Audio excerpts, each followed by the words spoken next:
Cerita misteri apartemen Guanglin kali ini menceritakan seorang wanita yang tinggal di kamar 907.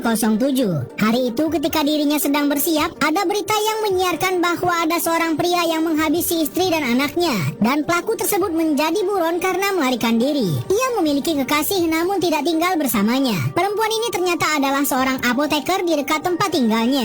Hari itu perempuan ini dikagetkan oleh sosok temannya yang tiba-tiba muncul. Padahal seharusnya hari itu adalah hari cutinya. Perempuan ini tiba-tiba mendapatkan telepon dari kekasihnya yang mengatakan secara terburu-buru bahwa dirinya akan datang menemuinya. Lalu secara mengejutkan muncul rekan perempuan ini yang baru masuk ke apotek. Malam itu akhirnya pacarnya datang ke tempatnya. Namun ia datang dalam keadaan basah kuyup dengan wajah yang cemberut. Pacar perempuan ini berkata bahwa hubungan mereka telah ketahuan oleh istrinya. Namun perempuan ini malah senang karena ini adalah kesempatan bagi mereka untuk melanjutkan hubungan gelap tersebut. Pada malam hari ketika mereka tidur bersama, wanita ini mendengar sebuah suara di luar kamarnya. Ketika keluar, wanita ini sempat melihat ke tempat radionya. Namun radio itu telah menghilang. Kemudian tiba-tiba ada sosok yang berdiri di dalam kamar mandi wanita ini. Ia pun mencoba mendekat untuk melihat ke dalam. Namun ketika pintu dibuka, sosok itu menghilang. Keesokan paginya perempuan ini akan pergi bekerja, sedangkan pacarnya akan bersembunyi sementara di apartemen perempuan ini. Ketika berada di tempat kerja, perempuan ini kaget mendapati ada polisi yang mencari dirinya dan ingin menanyakan soal pria yang merupakan kekasihnya itu.